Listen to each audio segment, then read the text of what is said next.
Hi, to enable and disable one-handed mode on your Samsung Galaxy S25, you just need to find and open your settings. In here, scroll down to find this tab Advanced Features. And then simply tap on one-handed mode. So as a first step, we can enable it by tapping on the switcher. So we'll see status on now and the switcher would be blue. And now if you got gesture navigation like in my case, so you can see this line on the bottom of the display, then you need to swipe down in the center of the bottom edge of the screen, like that, to enter one-handed mode. And now you can use your phone like you would normally do, but it would be more convenient to use it with just one hand.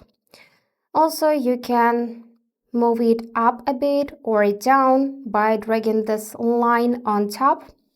You can move it to the right side or to the left side. And to exit one-handed mode, just tap anywhere on the free space of the screen.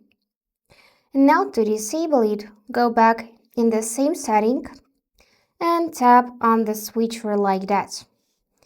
So that's it for today. If you found this video helpful, please subscribe, like, and comment. And I wish you all the best. Bye bye.